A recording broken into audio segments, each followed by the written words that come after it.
Sign up to The Economist for in-depth curated expert analysis of world events and topics ranging from business and culture to science and technology. You'll get the weekly digital edition, online-only articles, curated newsletters on politics, the markets, science, culture and China, and full access to The Economist Podcast Plus. The Economist is independent journalism for independent thinking. Go to economist.com and get your first month free. Viewer discretion is advised. Savaged Brief. Doing very, very well. First and foremost, I want to thank the audience and the listeners from yesterday that tuned in. That episode we did prior to that was phenomenal. We also have another episode that's going to be launching very, very soon, which is an episode that myself, Soslan, which should be airing on Spotify in the next several hours here, about another 2 hours. So you're going to want to check Spotify when that drops. But Sos, I want to get into this this topic here with Ron DeSantis now facing extreme amounts of criticism from the far left of busing migrants that are literally pouring into the state of Florida, and he wants to send them up to Martha's Vineyard. What's your thoughts on that, man? I think it's fantastic. I think I think it's only respectable because I thought they're all sanctuary cities and sanctuary states. If you're all welcome, then you should all welcome and open them. But be prepared because the immigrants that are gonna come across, they're gonna be shipped are pretty much mostly all men. So be prepared for what is to come. Yeah. And Ron DeSantis made a quick little speech and rebuttal against that. And Ron DeSantis says, listen, I'm a governor and I'm literally practicing and following the law, the rule of law of this nation and country. You come here illegally, well, you can't stay here. He's facing criticism, and the governor of Massachusetts up in Martha's Vineyard, New Hampshire. I always got to myself on that. The governor up in New Hampshire there is saying to Ron DeSantis, if you choose Martha's Vineyard out of every place in the country, why are you choosing Martha's Vineyard? And Ron DeSantis said, listen, I'm not having illegal immigrants in my state and have them do whatever the fuck they please. You know what I mean, Sas? Yeah. So, but it's terrible, man, that, we've become a nation where, we're allowing all these immigrants to come into our country and there's no screening process. There's no any of that being, fortified here. There's none of that, and I'm so glad that I live in a state, such as Texas. Texas is doing the same thing. Greg Abbott just put a small little briefing during a press conference the other day saying that, if Biden's not going to do a damn thing about it, I'm going to do something about it. They come into the country, I'm going to send them right back. You know what I mean? Yeah. I think it's, I don't know. This whole thing has to be. We have to do something. If they're crying about like, well, we're all sanctuary city and we're all sanctuary states, then why don't you really open them up? Let your talk, let your yeses be yeses and your noes be noes, and maybe allow your state to take the burden of making sure that they're taken care of. Allow your state to take care of the burden of. Thinking that, well, if you truly are openly and accepting, and aren't they being discriminatory when they say that they're not them there? Like Mayor Lightfoot is sending them, she's busting them out in conservative rural areas of Illinois. Isn't that? Aren't you being this in that sense? So you're profiling them, which is absolutely wrong. Why don't they just go back home then?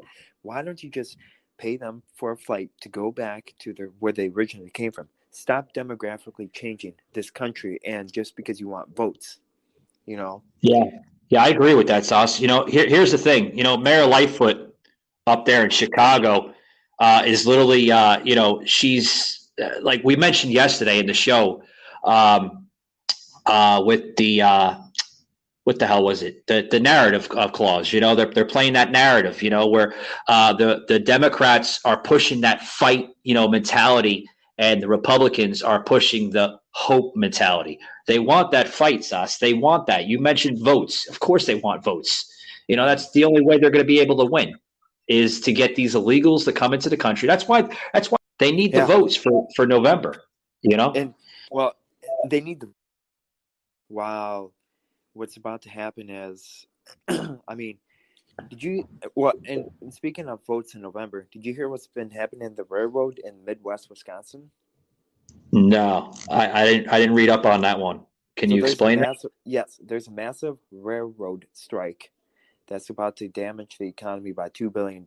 And you have 30% of the railroad just shut down because they're on strike because of the Inflation Reduction Act. So what happened is that it was all over the news and it's not being covered. So Biden's just going to send buses and planes to pick them up. Well, last time I checked, you can't put crude oil inside of a plane and you can't put diesel gasoline inside of a semi. I mean, you got to have railroad tracks and you got to start treating the Amtrak people with respect. And it's like, if you want things to happen, if you're gonna about to see prices in the Midwest and now that across America, the prices that you've never seen before, and you're about to see shortages to the levels that you've never seen before.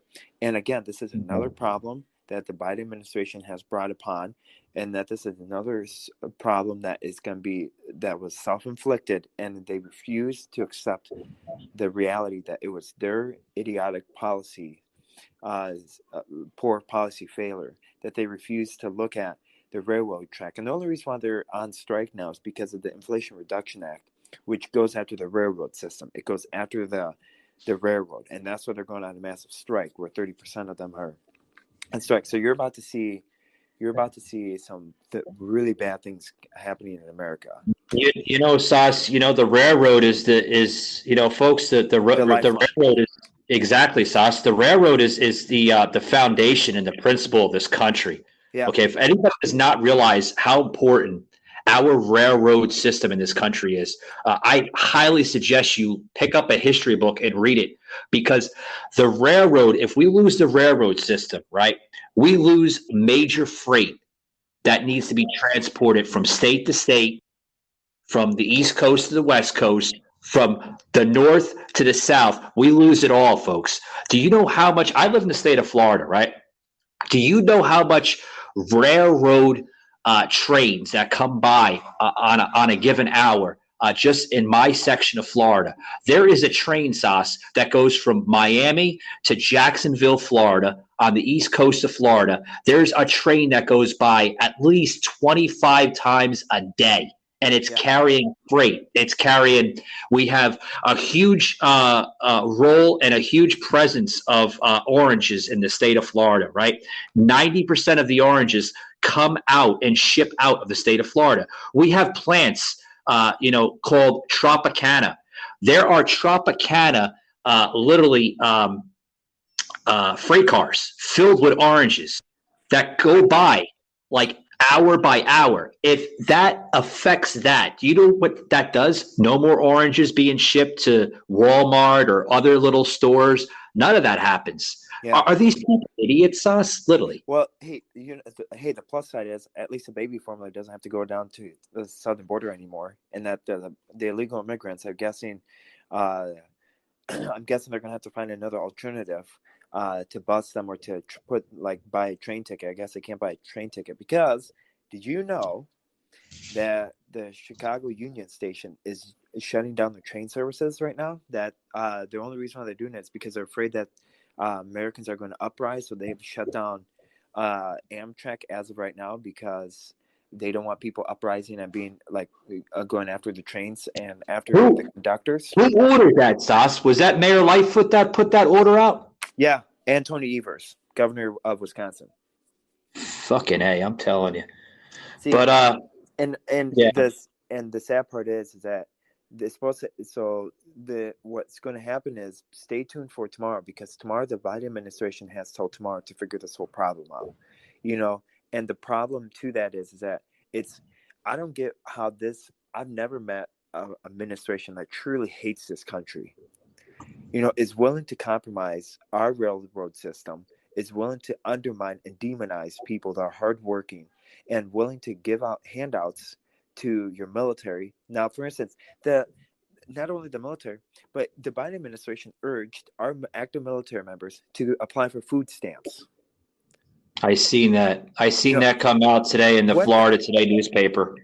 What do you expect a mom that is has two kids, a family that has two kids that are barely making ends meet? What the hell do you expect them to do? I can relate. I have some family members, a brother of mine, which I won't label his name on the show for privacy issues, but he tells me all the time. He's stationed up in California. And he told me that some of the military up there are struggling more than ever under this Biden administration.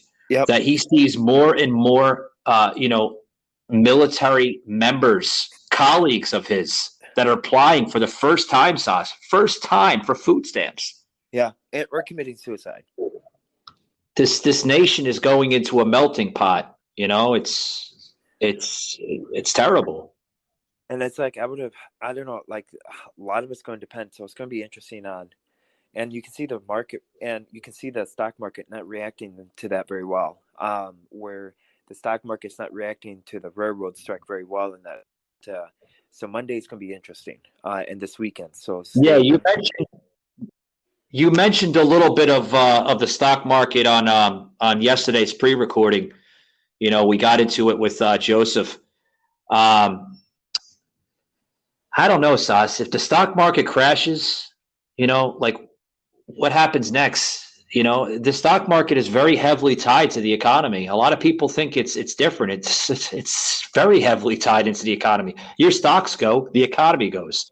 Yeah. That's what makes the country, right? Yeah.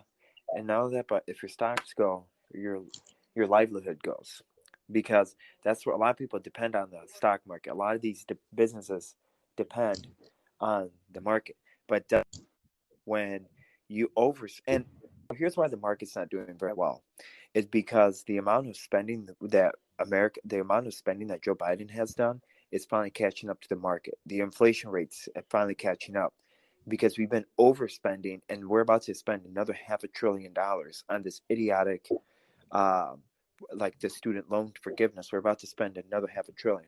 So yeah, hold on, Sas. There was a segment here. I don't mean to cut, but I got to get this in real quick. There was a segment yesterday. You remember, Sas? I plugged that into yesterday's pre-recorded, which that episode, folks, will air later this afternoon with Soslan, Joseph, and I on that very, very, very, very good episode we did.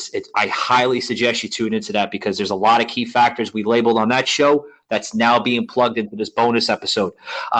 The video, Sas, that I plugged into, where Joe Biden says, you just mentioned billions of dollars being poured in, right? He just poured in another almost $1 trillion, another bailout to the aviation industry, airports. How's that going to help? How's that going to help people get their feet back on? How's that going to help? It's not going to help. You know why he's doing it, Sas? You know why he's doing it? It's not going to help. For votes. I can tell you, for votes, yeah. But he's more worried about the freaking the presence of the airport. Oh, it doesn't look pretty enough. That's what it is. Pretty. I'm telling you. Yeah, this country is in a state of. I'm just left speechless. I don't know. We got a lot of it's going to depend on this railroad strike, though. A lot of it's going to depend on it, and hopefully, what I said with my letter to the editor. I can't emphasize the importance of getting out and stop being complacent. I'm really pushing to re-elect Ron DeSantis, allowing all these enough is enough of the radical put America last policies, and that you're willing to take away military benefits so that you're a legal immigrant that's getting bused to Chicago and getting bused to like God knows where. You're allowing them to like you're placing them for anyone else. It just shows you the deterioration, and it shows you like, well, if you're so patriotic, then it shows you the lack of patriotism of this country, and that you're willing to compromise this nation and what it stands on over other people that are flooding in this country, and just you're giving two middle fingers at the founding fathers and what they founded on, the Constitution that's written, the laws that they wrote, the amount that's stating that, you know what, to become an American citizen, here's what you have to do, here's how much money you have to pay. And now it's just, I mean, it's sad because it's frustrating, Sas. I could see it. I can hear it in your voice. You're frustrated, just like every other American. I'm not frustrated. I'm pissed. You're a little bit of both. But Sas, I'm going to let you go, buddy. It sounds like you're busy. Did you want to plug in anything? I know that you had a really busy day up there where you're at. Yes. So I have a very special guest. Her name is Monica Kelsey, the founder and CEO of Safe Haven Baby Drop Boxes. We did a 2-part series. It will air today and tomorrow. And we're going to have Pam Stenzel as well, a very renowned Christian woman speaker out of Woodburn, Indiana. She's also going to be airing. We're going to have a podcast, not tomorrow, but I think on Sunday, where we're going to do an episode with her. And it's very blessing that we have the opportunity to meet. And so that's a big thing to have. Yeah, and it seems like you told me off the air you got the tour of the facility, huh? How was that? Yeah, it seems like it. Sas, we're going to depart, buddy. Safe flight back home, and we'll talk later, buddy. See you later, man.